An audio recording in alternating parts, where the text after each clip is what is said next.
What's trending today? And I am so happy to have him back on the program. It's been a little bit since we've done it. Actually, the last time I interviewed him was when we were filling in for the Todd Starnes radio program that broadcasts during the week on, he's like 150 radio stations, prime time, I don't know. He's dominating, killing it, and we had the opportunity to fill in for him and had this next guest on that program, so we had to, of course, get him back on this program. He's my congressman from right here in the 4th Congressional District in the great state of Kansas.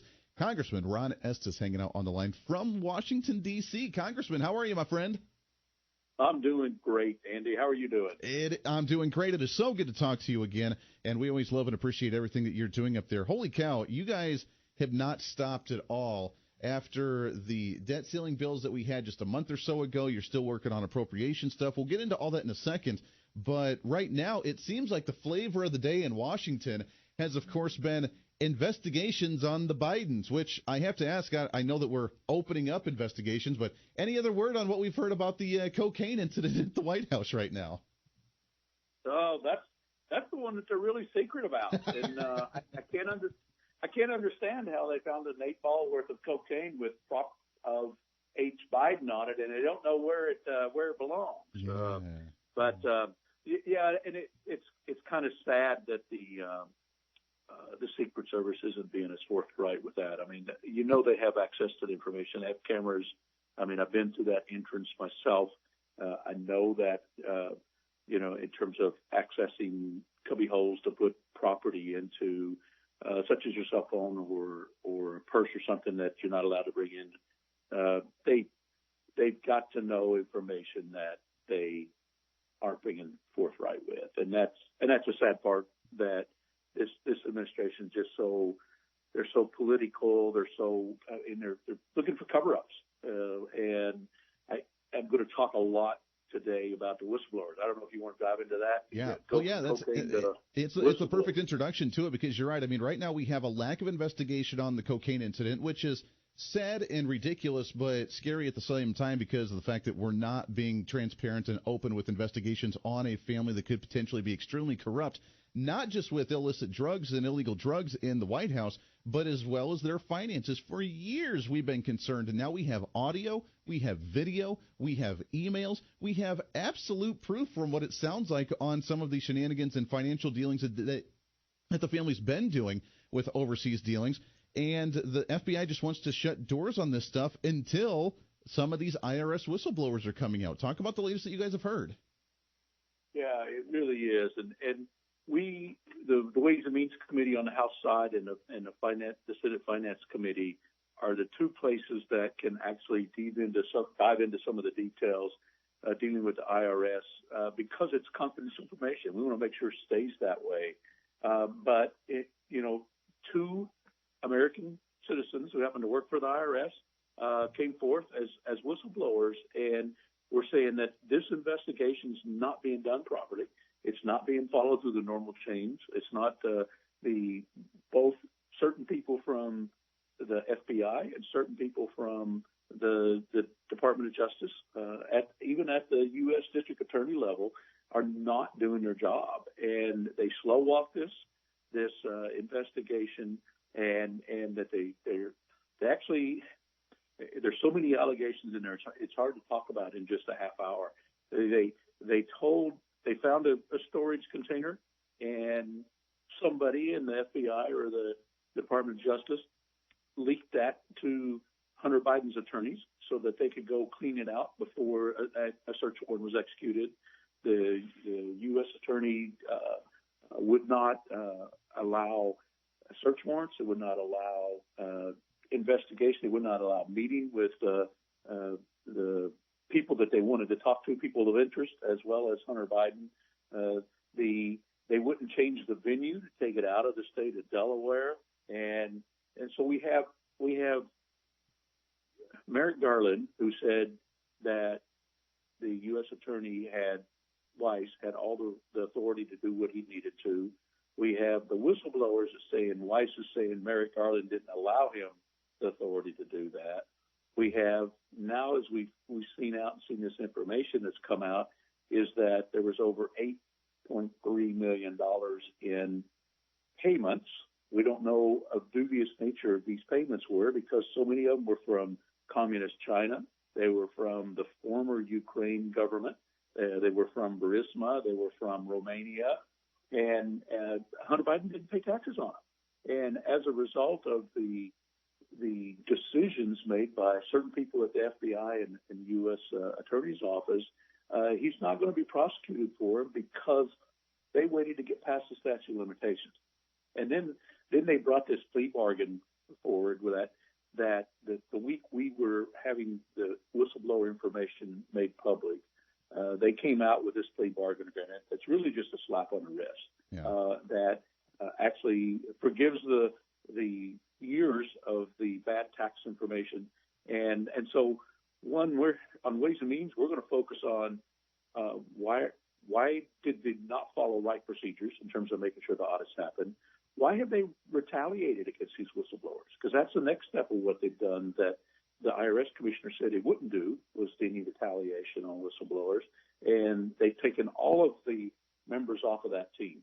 And so as part of that also, it provided a whole host of new questions that the Judiciary Committee and Oversight Committee are going to have to go chase down with misbehavior on part of certain individuals in the FBI and U.S. Attorney's Office. And I'm very careful in terms of saying certain individuals because there's a lot of good FBI agents.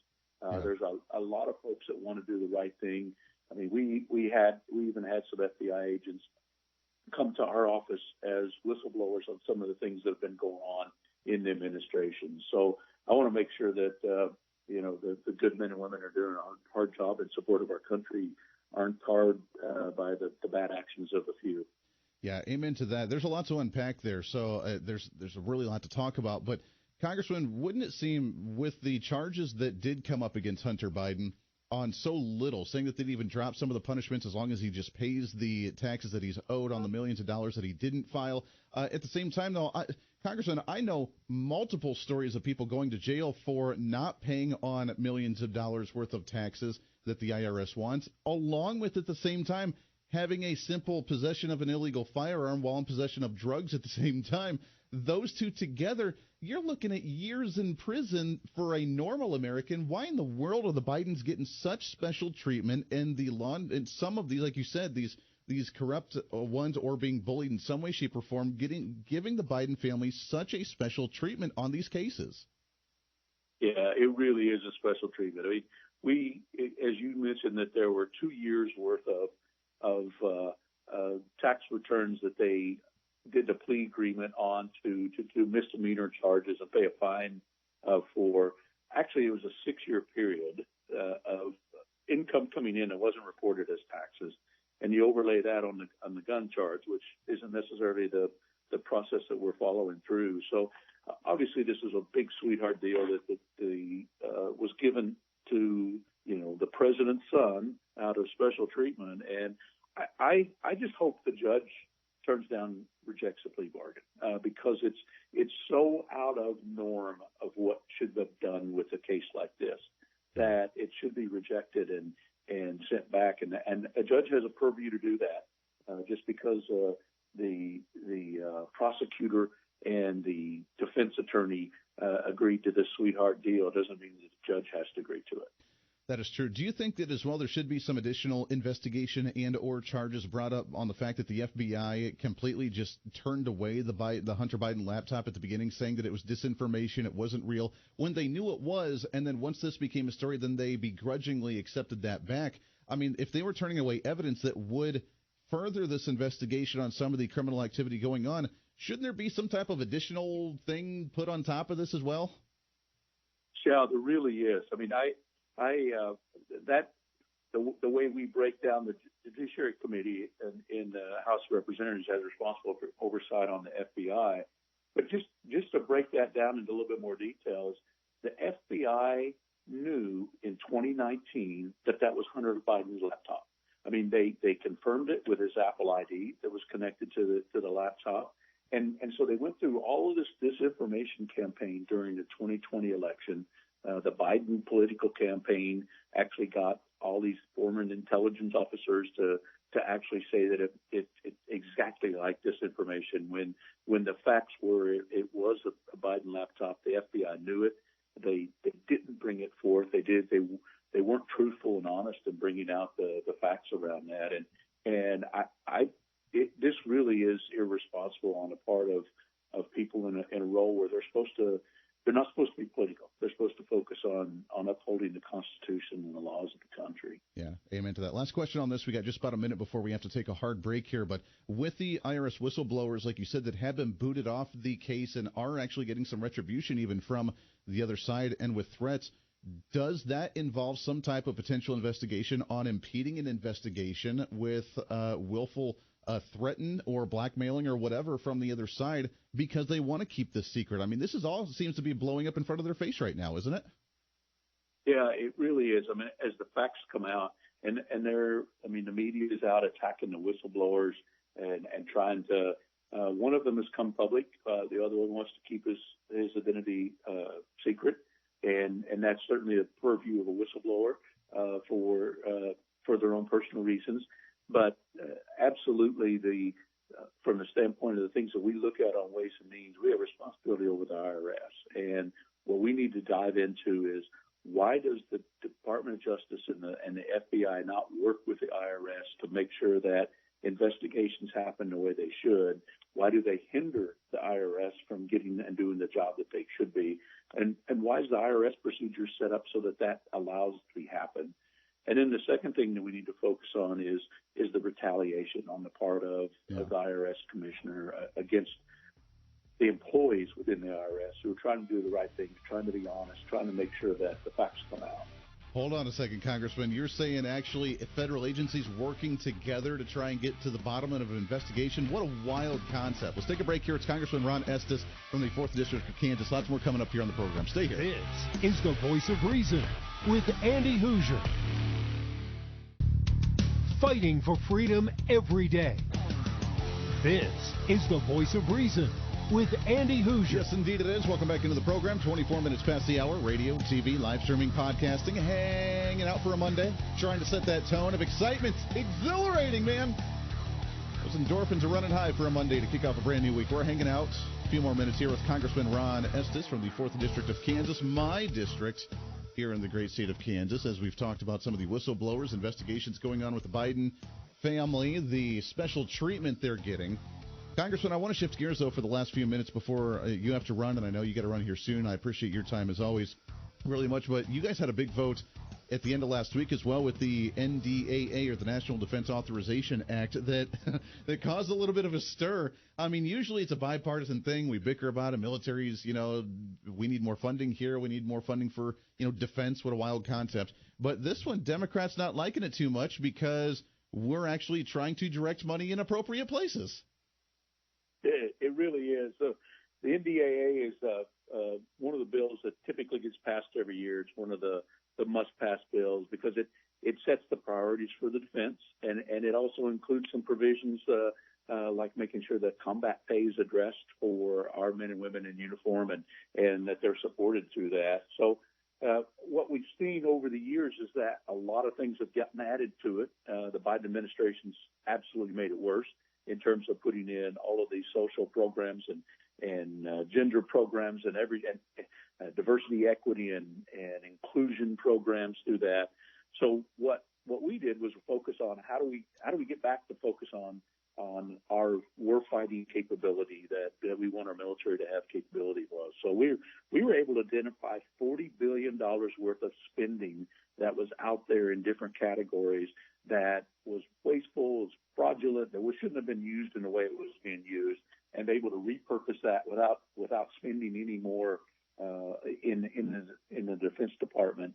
But that $40 billion is going to help provide some of the capabilities that we need. And we're also focused on a 5.2% pay increase for the men and women in uniform to help offset some of the 15.5% inflation that President Biden's inflicted on the country over the last 2 years. Provided oversights for the Pentagon and the way they spend money. We had an amendment in there to actually stop the military using their money to pay for abortion, pay for travel for servicemen and women to get an abortion, which is against the law, should not be done. It strengthens our support against the Chinese Communist Party and the focus there. It to make sure that our men and women in uniform who refused to get the COVID vaccine for whatever reason, whether it was military reason, whether it was medical, whether it was religious, that they can have a way back into the armed forces and not be punished throughout their career and aspects from there, and actually helps make sure that there's support within the Department of Defense to help secure the border in some areas where the Department of Defense can help. So it was an important bill, the things that we focused on, and yeah, there were a lot of amendments that the Democrats didn't like because we were focusing on how do we stop the Biden administration, some of their reckless policies. That is very good news. Now, in the last 30 seconds or so here, do you think it's going to get through the Senate with some of those quote-unquote controversial amendments in that bill and get to the president's desk? I think there's always some of those that have to work on, and the Senate's hard to judge because they end up. Can't we all get along process within the Senate, much more so than in the House, and so I look forward to the Senate coming up with a bill and sending it back to us, and we can sit down in conference committee or else at least come up with an agreement that works, that it includes what's important for the members of us out of the House, as well as some of those things that senators want as well. It's going to be an interesting process to see. I know that Democrats are all fired up, especially going into election year. They want to make their stand on some wicked, wild, radical issues. It's Congressman Ron Estes from the 4th District of Kansas. Congressman, you've always been a great friend personally and on the show here. We appreciate it very much. Keep up that fight. Let's get you back on the show again real soon, my friend.